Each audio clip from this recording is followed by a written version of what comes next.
Repression, when left unchecked, can create shadows in our intimate relationships, manifesting in recurring conflicts, emotional distance, and misunderstandings.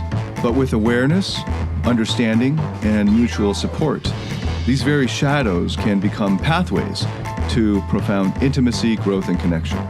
To truly thrive in love, we must be brave enough to face our inner worlds, to embrace the locked rooms of our psyche, and to be courageous enough to invite our partners into this sacred space. Welcome to the Masculine Psychology Podcast, where we answer key questions in relationships, attraction, success, and fulfillment. Now, here's your host, world-renowned therapist and life coach, David Tian.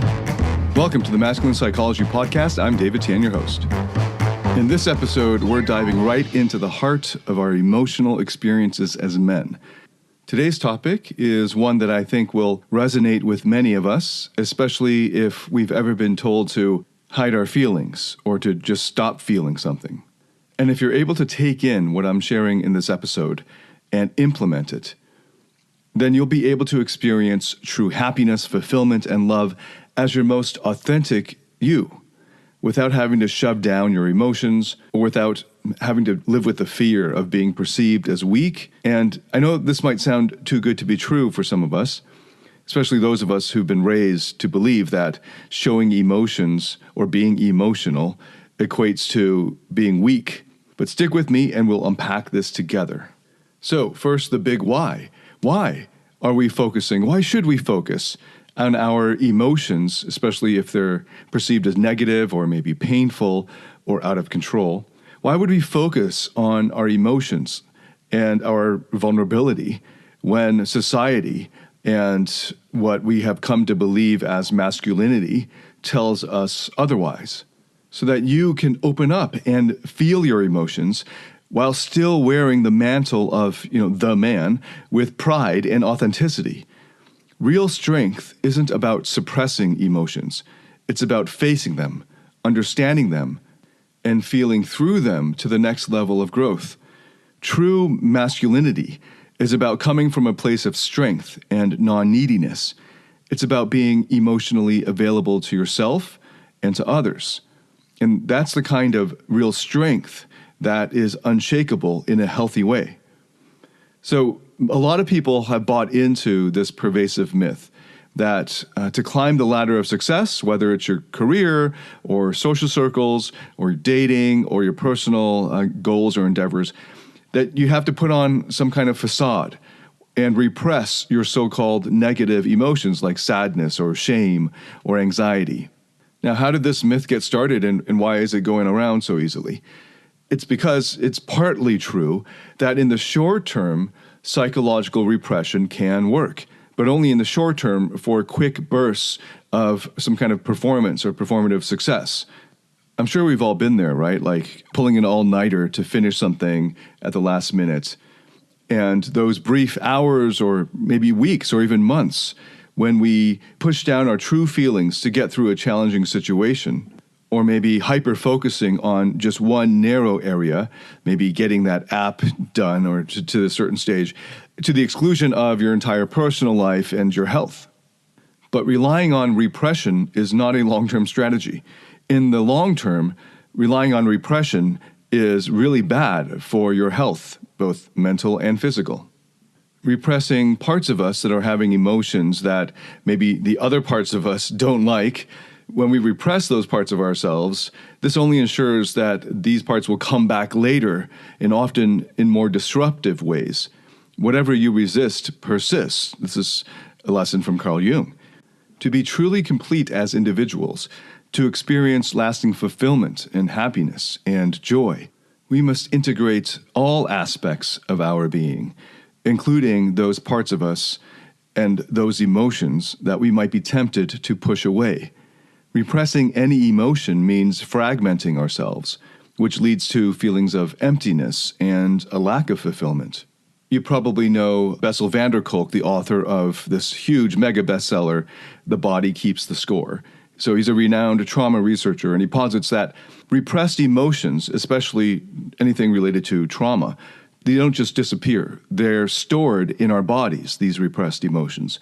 And over time, this can lead to both physical and psychological ailments. In essence, by ignoring or stifling our emotions, we're setting ourselves up for a potential health time bomb for both, again, physical and mental. So let's face the truth about repression. Don't repress repression, but to face the truth about it, which is that while repression might offer short-term relief or quick bursts of energy to get to some kind of goal, the long-term consequences can be severe, affecting our mental health, our physical well-being, our emotional health, and the quality of our relationships. Okay, so let's dive into the meat of this. I'm going to be looking at three major areas. So let's go into the first here. And this is where many men feel the weight of the world. This is our professional lives. So let's start there. Now, many people might say, I've achieved success by pushing through, by gritting my teeth and grinding it out. And while that hustle mentality, of course, has its merits, again, this is great for short-term bursts of energy, there is an unspoken cost to it when it's rooted in repression. True and lasting professional success is not just about reaching the peak.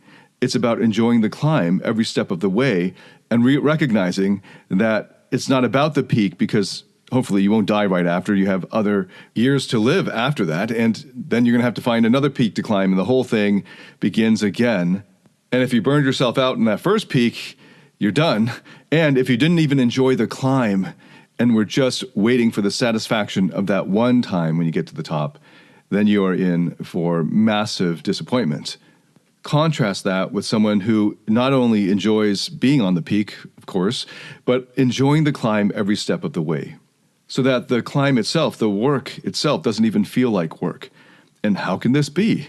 Well, have you ever been so engrossed, immersed in a task that time just seemed to fly? Where the challenge of the task balanced perfectly with your skills, and this led to a kind of harmonious rhythm. This is what psychologists refer to as being in flow, like capital F flow. This is a real concept that was pioneered by Mihai Csikszentmihalyi, and this is a huge area of research and study in the universities and other places.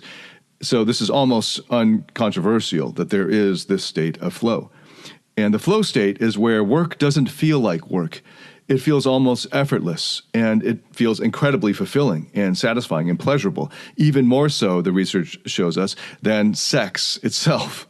Now imagine that, for real, and I've covered this research before, but imagine that your work is more pleasurable to you than sex.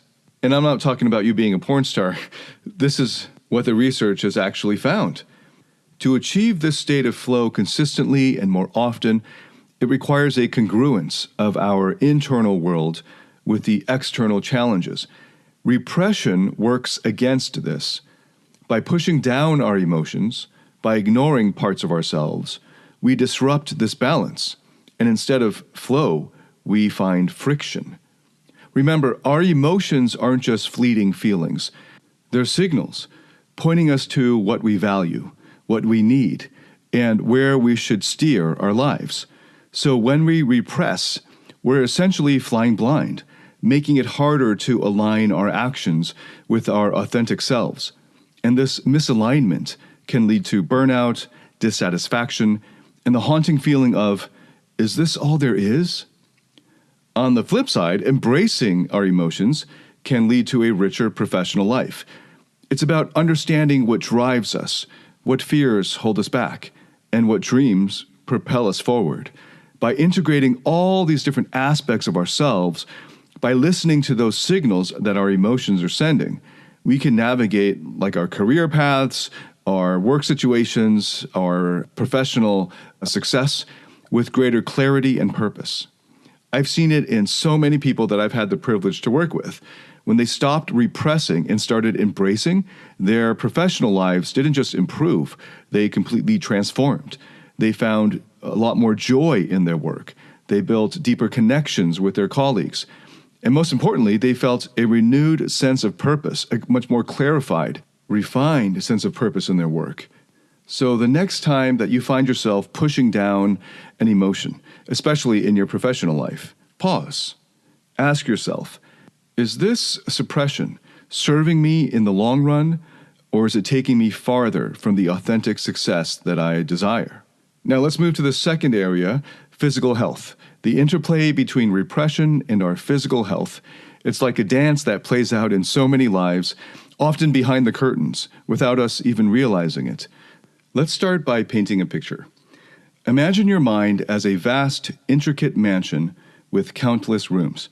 Some rooms are bright, filled with laughter and cherished memories, while others are dark, shut off, perhaps even locked, filled with fears, trauma, or aspects of ourselves that we'd rather not face. Over time, as we repress our emotions, these locked rooms accumulate. But here's the thing, they don't stay shut forever. They influence our behavior, our decisions, our minds, even our physical health from the shadows.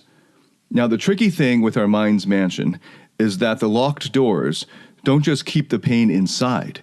They also block out the light, the love, the happiness, the joy. Repression might seem like a defense, a shield, but it very often, very quickly, becomes like a prison. Many of the challenges in mental health spring from this very phenomenon of repression. Anxiety, for instance, very common. Anxiety can often be traced back to these shadows in our psyche, like a whisper from one of those locked rooms urging us to pay it constant attention. But instead of listening, we try to push it further down, but only thereby amplifying its power. And then there's the physical aspect. Our bodies are incredible messengers. That knot in your stomach, the tension in your shoulders or your neck, or the unexplained fatigue, it's often your body's way of signaling that something's wrong in your emotional world, something's off. The mind-body connection is so profound that repressed emotions can manifest in physical ailments. Our body, in its wisdom, is shouting what our mind is whispering. Imagine then the relief, the release, when we finally start unlocking those doors. By acknowledging and integrating our repressed emotions, we can often alleviate not just psychological distress, but also physical symptoms. It's as if our body sighs in relief, grateful for being heard. Of course, facing what's behind these locked doors isn't always easy. There are wounds there, old beliefs that are disempowering or limiting and painful, and disempowering patterns that don't serve us anymore. But every time we open a new door, every time we bring light to the shadows, we also discover a strength within, an innate resilience, a deeper understanding of ourselves. The journey to face our repressed emotions is, in many ways, a path to wholeness. When we embrace all parts of ourselves, both the pleasant and the seemingly painful, we achieve a more harmonious life within. And this internal harmony radiates outwards, influencing not just our relationship with ourselves, but with the world around us. We feel more connected, more grounded, and, yes, happier. It's a bit like tuning a musical instrument. When out of tune, it doesn't matter how skillfully you play, the music will be off. But with each turn of the tuning peg, with each acknowledged emotion, the music becomes richer, more harmonious. And when our internal world is in tune, our external world starts to resonate with that same harmony. Relationships deepen, professional pursuits align with our passions, and life, in all its diversity, starts to flow with a rhythm that feels both exhilarating and comforting. In this journey of unlocking and understanding, there's a profound realization that begins to emerge. The very emotions we repress, when understood and integrated, can become our most potent allies. That sadness might point to a profound empathy, that anger to a deep sense of justice, that fear to an innate caution that keeps us safe. The next step is to harness these emotions, to understand their messages, and to integrate them into our lives. It's about turning our wounds into wisdom. And as we do, we find not just relief, but a renewed zest for life. In the next couple of episodes, I'll be walking you through exactly how to do that. So make sure you come back for those. But for now, if you find yourself at a crossroads, unsure of whether to face the locked doors in your mind's mansion, I'll leave you with this thought. On the other side of repression lies not just understanding, but a vibrant, enriched, and authentically joyful life. All you need to do is turn the key. No matter their physical strength, for many men, emotions are too much for them to handle. It's why they can't give women the deeper levels of emotional intimacy and connection that they crave. It's why they fail to be the man that modern women desire most. A man with inner strength. A man who has mastered his emotions. Find out how to master your emotions through David Tian's Emotional Mastery Program. The Emotional Mastery Program is a step-by-step system that integrates the best of empirically verified psychotherapy methods and reveals how to master your internal state and develop the inner strength that makes you naturally attractive, happy, and fulfilled. Learn more about this transformational program by going to davidtianphd.com/emotional mastery. That's DAVIDTIANPHD.com/emotional mastery. Okay, now let's move to the third area, intimate relationships. This is, in fact, perhaps the most complex of the areas because it's got the most writing on it. Intimate relationships are a space that often mirror the most profound aspects of our inner worlds, where repression can manifest in nuanced and often unexpected ways. Intimate relationships are like mirrors, constantly reflecting parts of ourselves back to us, some of which we like, others we don't like. These are mirrors that point to our blind spots, and perhaps willfully ignored blind spots. And they point out to us the parts of ourselves that we thought we had gotten rid of or exiled long ago, only to find out that, yep, they're still there. And they're in just as bad a state or even worse than when we first tried to lock them up and get rid of them. So, guess where most of our repressed memories, feelings, and traumas love to pop up? Yes, in these very intimate interactions. The more intimate the relationship, the more likely this will happen.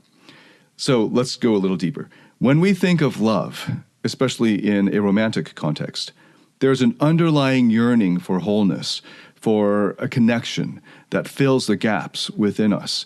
And often, unbeknownst to us, we seek out partners who reflect those repressed parts of ourselves. It's like our psyche's clever way of saying, hey, remember this? Time to deal with it.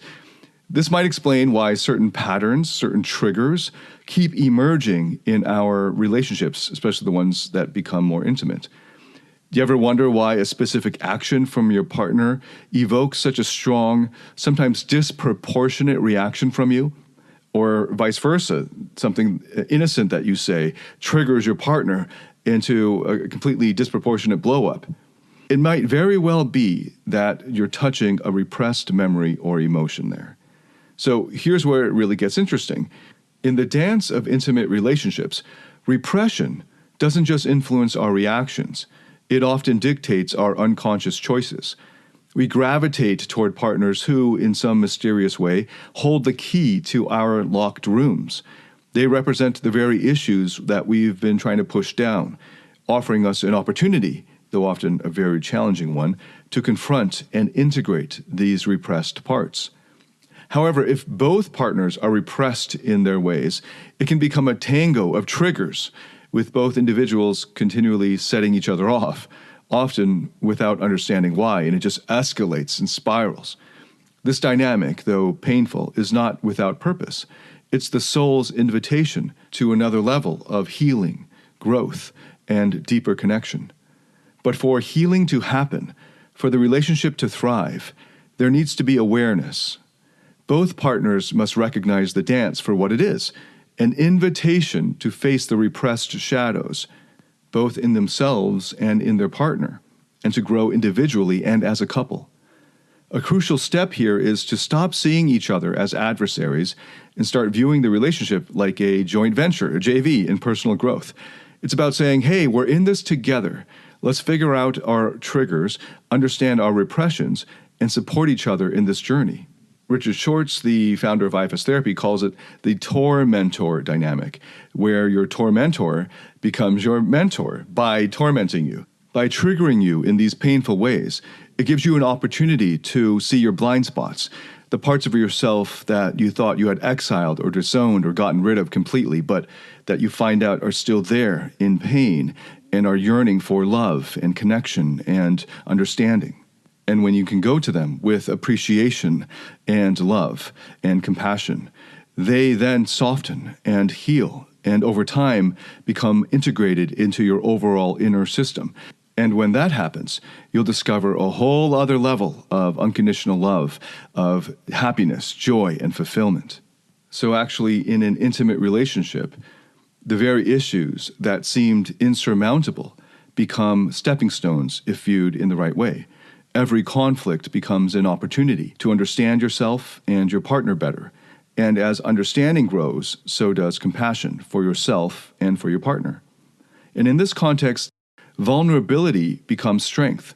Opening up about our fears, our wounds, our repressed emotions, our exiled parts might seem daunting, but it's often the gateway to deeper intimacy.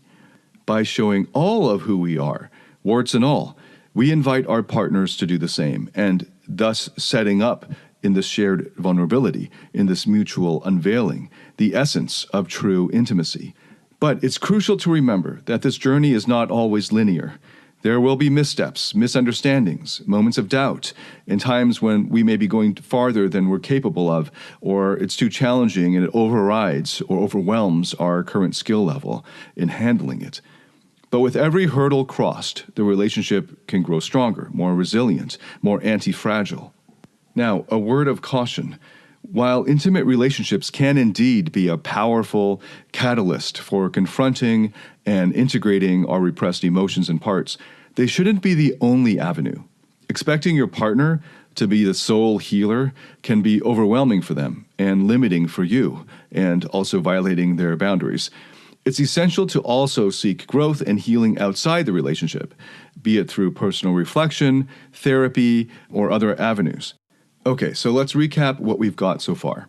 Repression, when left unchecked, can create shadows in our intimate relationships, manifesting in recurring conflicts, emotional distance, and misunderstandings. But with awareness, understanding, and mutual support, these very shadows can become pathways to profound intimacy, growth, and connection. To truly thrive in love, we must be brave enough to face our inner worlds, to embrace the locked rooms of our psyche, and to be courageous enough to invite our partners into this sacred space. And as we do, we discover that love, in its purest form, is not just about romance or passion. It's about a mutual caring, a mutual growth, shared journeys, and the joy of unveiling and embracing one's true self together. So as we step now beyond the intimate domain and into the wider world of our interpersonal relationships, now we're going to get into a fourth area. I didn't expect to have time for this, but it looks like we do.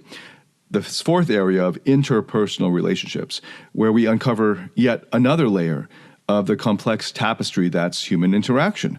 This would be friends, family, colleagues, and even passing acquaintances. Each relationship or interaction is a dance, a give and take, influenced heavily by our own inner dynamics. And the deeper we go, the more that's the case. So imagine walking into a room, and as you enter, there is an invisible field around you.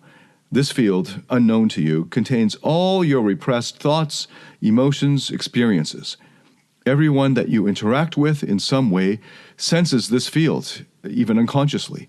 It influences the energy of the conversation, the level of trust, the depth of the connection. So you see, repression has a ripple effect. Our unconscious minds, brimming with unprocessed emotions and experiences, don't just stay dormant. Our unconscious minds find ways to express themselves, influencing not just how we perceive others, but also how they perceive us. Have you ever felt an inexplicable disconnect with someone, or perhaps an unspoken tension? It's often a dance of unmet shadow parts, a subtle interplay of the repressed aspects within each person. And this dance can significantly influence the depth, authenticity, and vitality of our interpersonal relationships. In the realm of friendships and family, where trust and understanding form the foundation. Repression can create unseen walls. It's like there's a part of you that remains hidden, inaccessible, and this very invisibility creates a gap, a distance that can be felt but not always understood. The beauty, though, is that awareness can bridge this gap. By acknowledging and exploring our repressed emotions and experiences, we invite authenticity into our interactions. It's like saying, here I am in all my complexity and depth. I see you and I invite you to see me. This mutual seeing, this shared understanding, has the power to transform relationships. It fosters trust, nurtures empathy, and it creates a safe container for vulnerability. And in this safety, in this shared authenticity, relationships flourish. We find ourselves more connected, more understood, and more alive in our interactions. Within the professional sphere, repression can manifest as a mask, a facade that we put on to fit in, to be accepted. But here's the paradox. True leadership, true influence comes from authenticity, from showing up as one's true self. People are drawn to genuineness, to sincerity, to individuals who are unafraid to be vulnerable, to be human. By confronting and integrating our repressed aspects, we step into this power of ours. We become leaders who inspire, who create spaces of trust and sincerity and authenticity, and who foster environments where everyone feels seen and heard. In essence, every relationship can become an opportunity, a mirror reflecting parts of ourselves back to us. Repression can cloud these mirrors, creating distortions and shadows. But with awareness and integration, we can clear the fog, allowing for deeper connections, mutual growth, and shared joy. Okay, so let's do a bigger recap here. Let's bring it all together and revisit the waypoints that we've crossed so far. First, we went into the heart of the matter with repression and professional success. The idea that to be professionally successful, you need to be an emotionless machine isn't just outdated, but very detrimental for you. True professional prowess, and especially in the long term, doesn't come from burying your emotions, but from mastering and channeling them effectively into the tasks.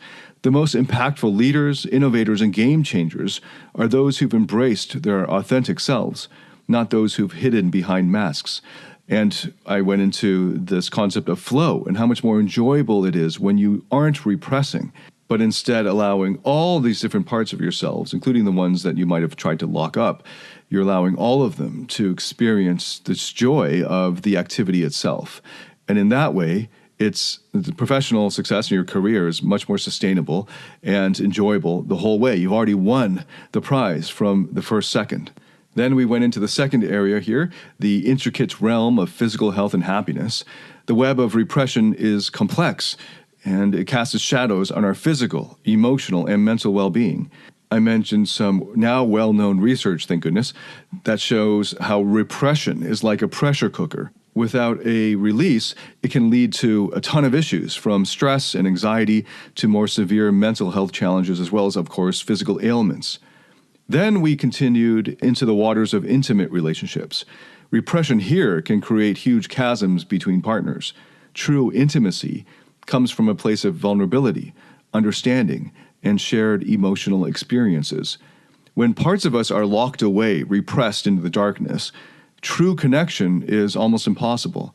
But by shining a light on these shadows, we invite deeper connection, understanding, and love. And then we moved into the fourth area of interpersonal relationships.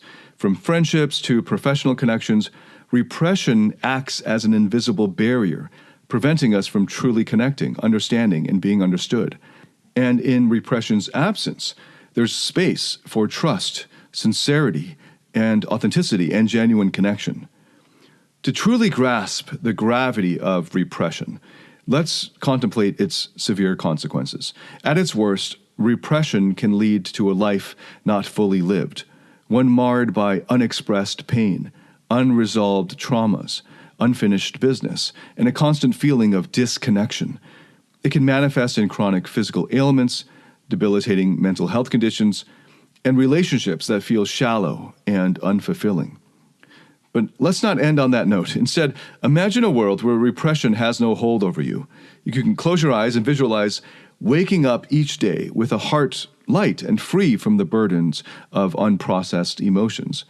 Visualize interactions where you're truly present, deeply connected to yourself and others. In this world, every conversation, every experience is richer, deeper, more fulfilling. Your professional life thrives, not despite your emotions, but because of them. Your relationships, both intimate and interpersonal, become sources of joy, growth, deeper connection, and deeper self-knowledge. Your health and happiness are at their peak with a mind, body, and soul in complete harmony. So that is the life on the other side of repression, a life of authenticity, deep connections, boundless possibilities. And the beautiful part? This life isn't a distant dream. It's within reach, waiting for you to step forward and claim it. Thank you so much for listening to this episode. If you have any feedback whatsoever, I'd love to hear it. Leave it in the comments here, or you can message us. And if this helped you in any way, please share it with anyone else that you think would benefit from it. And I look forward to welcoming you to the next episode, where we're going to dive deeper into repressed emotions and what to do about them, how to heal them, how to unburden them, and that whole process. So I look forward to welcoming you to the next episodes. Until then, David Tian signing out.